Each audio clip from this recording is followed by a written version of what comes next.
ഒരിച്ചിരി വേറൊരു bad Moody വന്നതാണ്. പക്ഷേ ആ സ്റ്റോറി കേട്ടിട്ട് അത് വലിയ അർത്ഥതലങ്ങളുള്ള ഒരു സിനിമയാണ്. കാരണം ഈ യൂണിവേഴ്സിൻ്റെ പിന്നിലുള്ള ചില രഹസ്യ നിയമങ്ങൾ അന്താരാഷ്ട്ര സിനിമയുടെ ഹോളിവുഡ് സിനിമയുടെയും ഒക്കെ സീക്രട്ട് എന്നൊരു മൂവി വിദേശത്ത് ഇറങ്ങിയിട്ടുണ്ടല്ലോ, ഹോളിവുഡിൽ ഇറങ്ങിയിട്ടുണ്ട്. അതിൻ്റെ കഥയല്ലെന്നുണ്ടെങ്കിൽ തന്നെ ഈ യൂണിവേഴ്സിൻ്റെ പല നിയമങ്ങളെക്കുറിച്ചും അതിൻ്റെ അകത്തിൽ വിശദമായിട്ട് അവർ വളരെ ഗഹനമായിട്ടും സങ്കീർണമായിട്ടുള്ള കാര്യങ്ങൾ അതിൻ്റെ അകത്തിൽ പറയാൻ ശ്രമിച്ചിരിക്കുകയാണ്. നല്ലൊരു സിനിമയാണ്. കാരണം നമ്മൾ ഒരു കാര്യത്തിൽ ഉറച്ച് വിശ്വസിക്കുകയാണെന്നുണ്ടെങ്കിൽ ആ കാര്യം നമുക്ക് നേടിയെടുക്കാൻ പറ്റുമെന്നും ലോകത്തിന് ചില സങ്കീർണമായിട്ടുള്ള നിയമം അവസാനം എഴുതി കാണിക്കുന്ന ജാക്കി ചാനോ മറ്റോ ആരോ ഈ ഏതോ വിമാന അപകടത്തിൽ നിന്നും അതുപോലെ തന്നെ ആ അമേരിക്കയിൽ നടന്ന മറ്റേ വേൾഡ് ട്രേഡ് സെൻറ്ററിൻ്റെ അറ്റാക്കിൽ നിന്നൊക്കെ അവർ രക്ഷപ്പെട്ടത്. ഇതിൻ്റെ കാരണം അവർക്ക് ചെറിയ നഷ്ടങ്ങൾ, ചില സിനിമ ചാൻസ് നഷ്ടപ്പെടുകയും അങ്ങനെ പലതുമൊക്കെ അങ്ങനെ സംഭവിച്ചിട്ടുണ്ട് അവിചാരിതമായിട്ട്.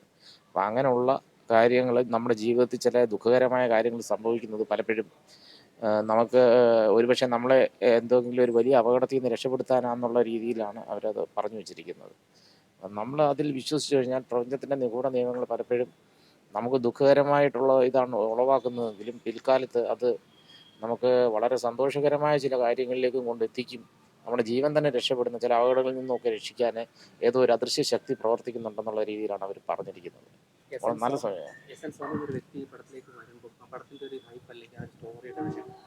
എസ് എൻ സ്വാമി എന്ന് പറഞ്ഞാൽ നമ്മുടെ മലയാളത്തിലെ മികച്ച ചില ഈ സി വി ഡയർ കുറിപ്പ് അങ്ങനത്തെ ത്രില്ലർ സിനിമകളുടെ ഒരു സൃഷ്ടാവാണ്, മികച്ച ഒരു രചയിതാവാണ്.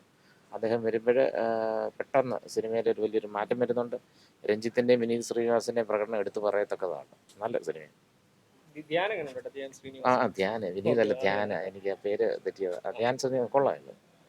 കൊള്ളാന്ന് പറഞ്ഞാൽ മറ്റേ പേനേക്കാട്ടിലും ഗ്ലാമർ വൈസ് ആയാലും ശ്രീനിവാസിൻ്റെ രണ്ടു മക്കളും അടിപൊളിയാണ്. അല്ല, പരാജയം എന്നൊന്നും പറയാനില്ല. അതിപ്പോൾ അത് പല ഫാക്ടേഴ്സ് അതിൻ്റെ അതിലുണ്ട്. ഞാനിപ്പം വന്നപ്പോൾ തന്നെ അവിടെ ചെറിയൊരു വിവാദം ഉണ്ടായ വ്യക്തിയുടെ സിനിമ, ആസിഫ് അലിയുടെ സിനിമയ്ക്ക് കൂടുതൽ ആളവിടെ നിൽക്കുന്നത് കണ്ടു. പെട്ടെന്ന് ഇതിനാൾ കുറവായിട്ട് കണ്ടു. എനിക്കറിയത്തില്ല, അത് എന്തൊക്കെയോ ഇങ്ങനെ ഒരു പ്രത്യേക രീതിയാണല്ലോ നമ്മുടെ കേരളത്തിൽ. അരവിന്ദിൻ്റെ അതിഥിയുള്ളൂ അങ്ങനെ കണ്ടൊരു സിനിമ മറ്റേ പയ്യൻ്റെ ഉണ്ടല്ലോ. അപ്പോൾ അങ്ങനത്തെ ഇതിൽ ഈ പയ്യനും നല്ല, ഇതിന് മുമ്പ് വേറൊരു സിനിമ ഉണ്ടായിരുന്നല്ലോ ഇദ്ദേഹത്തിൻ്റെ. പാർട്ട്നേഴ്സ് അല്ല, വേറെ എണ്ണം വർഷങ്ങൾക്ക് ശേഷമല്ലേ പ്രണവിൻ്റെ കൂടെ ഉള്ളത്.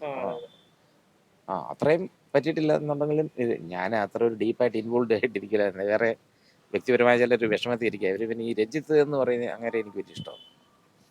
പുള്ളി വന്ന് പറയുന്ന പറഞ്ഞാൽ ഇല്ല സിനിമയല്ലേ, കടുവയല്ലല്ലോ, മറ്റേ ആ അയ്യപ്പനും കുശിക്കകത്ത് അവൻ്റെ അച്ഛനായിട്ട് പൃഥ്വിരാജിൻ്റെ ഫാദറായിട്ടൊക്കെ പുള്ളിയുടെ പരുക്കൻ കഥാപാത്രം പറയുന്നത് അതിൻ്റെ വേറെ രീതിയാണ്. അതിൻ്റെയൊക്കെ അത്രയും പറ്റില്ല. നമ്മളത് ഞെട്ടിപ്പോവും പുള്ളിയുടെ പെർഫോമൻസ് കണ്ടാൽ. മികച്ച ഒരു നടൻ ഒളിഞ്ഞിരിപ്പുണ്ട് ഈ രഞ്ജിത്തിൻ്റെ ഉള്ളിൽ. നമുക്ക് പറയാൻ നോക്കത്തില്ല. അദ്ദേഹം വലിയൊരു ഇതുള്ള, അതുപോലെ മറ്റങ്ങേര് മീശ പഠിച്ചിട്ടാണ് വന്നിരിക്കുന്നത്. മീശ വെക്കുന്നതിലും അങ്ങേർക്ക് നല്ലത് മീശ പഠിച്ച് രഞ്ജി പണിക്കർ അങ്ങനെ പോലീസുകാരൻ്റെ നല്ലൊരു സിനിമയാണ്. പോലീസുകാരൻ്റെ തോളെ പിടിച്ച് വിരട്ടുന്നതൊക്കെ കണ്ടു കഴിഞ്ഞാൽ ഞെട്ടിപ്പോകും നമ്മൾ. ഭയങ്കര പെർഫോമൻസ് പുള്ളി ചെയ്തിട്ടുണ്ട്. നല്ല സിനിമ.